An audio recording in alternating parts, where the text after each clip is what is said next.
పూర్వం కళింగ దేశాన్ని పాలించిన ఆనందవర్ధనుడికి చాలా కాలం సంతానం కలగలేదు. అంచేత ఆయన రెండో వివాహం చేసుకోక తప్పింది కాదు. కొద్ది కాలానికే చిన్నరాణి గర్భవతి అయ్యింది. రాజు ప్రజలు ఈ విషయం తెలుసుకుని చాలా ఆనందపడ్డారు. అదే సమయంలో పెద్దరాణి కూడా గర్భవతి అయ్యింది. ఈ విషయం తెలిసి రాజుకి ప్రజలకి ఆనందం మరింత రెట్టింపు అయ్యింది. రాజు ఇద్దరు రాణుల్ని కూడా ఎంతో జాగ్రత్తగా చూసుకుంటూ వచ్చాడు. ఇంతలో ఒక విడ్డూరమైన వార్త రాజభవనంలో వినవచ్చింది. అదేంటంటే ఒక ఏనుక్కి గుర్రపిల్ల పుట్టిందట. కలికాలం కదూ, అందుకనే ఇలాంటివి జరుగుతున్నాయి కాబోలు అనుకున్నారు. అయితే తర్వాత ఇద్దరు రాణులు కొంతకాలానికి ఏకకాలంలోనే ప్రసవించారు. పెద్దరాణి చక్కని పిల్లవాణ్ణి కంది. కానీ చిన్నరాణికి మాత్రం పిల్లికోన పుట్టింది. మనిషికి పిల్లికోన పుట్టడం కూడా కలిమహిమే కాబోలు అనుకున్నారు అందరూ. అయితే పెద్దరాణికి కొడుకు కలిగినందుకు గాను రాజు చాలా సంతోషించాడు. ఇది జరిగిన కొద్ది రోజులకే రాజసభకి ఒక జ్యోతిష్యుడు వచ్చి భూత భవిష్యత్ వర్తమానాల్ని చెప్పగలను అన్నాడు. రాజు తన కొడుకు జాతకం చూడమని చెప్పి సగౌరవంగా పెద్దరాణి మందిరానికి పంపించాడు. ఆ జ్యోతిష్యుడు పెద్దరాణి మందిరానికి వెళ్ళి ఆమె కన్నబిడ్డని చూసి జాతక చక్రం వేసి పెద్దరాణితో, అమ్మా, ఈ పిల్లవాడు కన్నతల్లి వద్ద కాక మరొక స్త్రీ వద్ద పెరుగుతాడు. అయితే ఈ పిల్లవాడు దురదృష్టి జాతకుడు. అంచేత ఇతన్ని పెంచే మారుతల్లి ఎంతో కాలం బ్రతకదు అన్నాడు. పెద్దరాణి కలవరపడిపోతూ దీనికి విరుగుడు ఏమీ లేదా అని అడిగింది. అమ్మా, ఈతడి జాతకంలో రాసి ఉన్నది అక్షరాలా తప్పక జరిగి తీరుతుంది. అంచేత ఎలాంటి గ్రహశాంతులు చేయించినా ప్రయోజనం లేదు. అలాంటి ప్రయోజనం లేనప్పుడు మీ చేత గ్రహశాంతులు, హోమాలు అంటూ యజ్ఞయాగాది క్రతువులంటూ లేనిపోనివన్నీ చేయించి డబ్బు తీసుకునే మోసగాణ్ణి నేను కాదు. అంచేత మీరు ఎలాగైనా సరే ఈ గడ్డు సమస్యని ఎదుర్కొని తీరాలి అన్నాడు. మరి ఇప్పుడు నాకేదైనా పరిష్కార మార్గం అంటూ ఉండదా అని రాణి మళ్ళీ ప్రశ్నించేటప్పటికీ, లేకేం ఉంది. ఇతన్ని పెంచబోయే స్త్రీ ఈ పిల్లవాడిని కొంతకాలం పెంచి ఆ తర్వాత ఆమె ఇతన్ని వదిలించుకున్నట్టు అయితే ప్రాణాపాయం తప్పుతుంది. అంతకు మించి మరొక మార్గం లేనే లేదు అన్నాడు జ్యోతిష్కుడు. పెద్దరాణి ఆ పండితుణ్ణి సగౌరవంగా గౌరవించి సత్కరించి అంతఃపురం నుంచి పంపించిన తర్వాత పెద్దరాణి బయలుదేరి వెళ్ళి, చూడు చెల్లి, నీకు ఇలా అయినందుకు గాను నాకెంతో బాధగా ఉంది.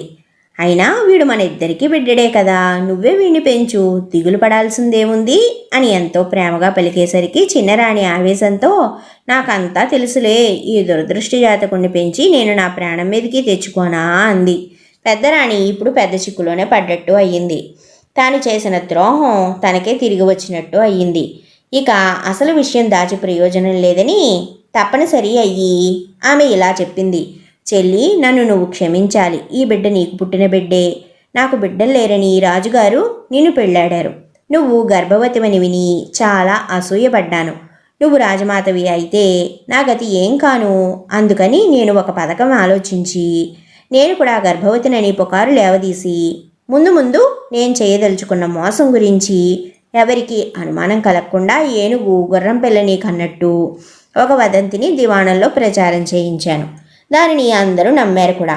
ఆ తర్వాత నువ్వు ప్రసవించిన బిడ్డని నా పక్కలోకి మార్పించి నీ పక్కలో పిల్లికోనని పెట్టించాను. ఇలా ద్రోహం చేసినందుకు గాను ఇప్పుడు పశ్చాత్తాపడుతూ ఉన్నాను. నన్ను క్షమించు, నీ బిడ్డని నువ్వే తీసుకో అంది. ఇదంతా ప్రశాంతంగా వింటూ ఉన్న చిన్నరాణి తన బిడ్డని తీసుకుంటూ, అక్క, విచారించకండి, జరిగినదేదో జరిగిపోయింది. నాకు మొదట మీ మీద ఎటువంటి అనుమానం కలగలేదు, కానీ నాకు పిల్లికోన పుట్టిందన్న తర్వాత మాత్రం పూర్తి అనుమానం మీ మీదే కలిగింది. వెనక్కు తిరిగి చూసుకుంటే నాతో బాటే మీరు కూడా గర్భవతి కావడం, ఏనుగుకి గుర్రం పిల్ల పుట్టడం, ఇవన్నీ పచ్చి అబద్ధాలని ప్రచారం జరిగి ఉండొచ్చని నా అనుమానాన్ని బలపరిచాయి. నిజం బయటికి లాగాలన్న ఉద్దేశంతో నేను ఒక జ్యోతిష్యుణ్ణి ప్రయోగించాను. నిజానికి అతడు పండితుడు కానే కాడు. నేనిచ్చే బహుమానానికి ఆశపడి నేను చెప్పమన్నట్టుగా మీ దగ్గరికి వచ్చి చెప్పాడు. అతని ద్వారా నేను ఆడిన నాటకం సఫలం అయ్యింది. ఈ విధంగా నా బిడ్డ నాకు దక్కాడు. మీరన్నట్టుగా వీడు మన ఇద్దరికీ బిడ్డడే కదా, అంచేత మీరు పశ్చాత్తాపడిన అవసరం లేదు. మీ జీవితం ముళ్ళబాట కాకూడదని మీరొక నాటకం ఆడితే నా బిడ్డని నా సొంతం చేసుకోవాలని నేనొక నాటకం ఆడాను. ఇందులో మీరు తక్కువ కాదు, నేను తక్కువ కాదు. అంచేత నాకు మీ మీద ఏం కోపం లేదు అంది. ఆ తర్వాత వారిద్దరూ సొంత అక్కా చెల్లెళ్ళలా మసులుకుంటూ ఆ బిడ్డనే పెంచుకుంటూ హాయిగా జీవనాన్ని కొనసాగించారు. కథ కంచికి మనం ఇంటికి. ఎంతటి చెడు ఆలోచన కలిగిన వారైనా సరే మంచి ఆలోచన కలిగిన వారికి ఏదో ఒక రోజుకి దాసోహం చేయాల్సిందే. సరే, ఈ కథ నాతో పాటు మీ అందరినీ కూడా ఆకట్టుకుంది అనుకుంటూ ఉన్నాను. ఆ కథని లైక్ చేసి, షేర్ చేసి, కామెంట్ చేయండి.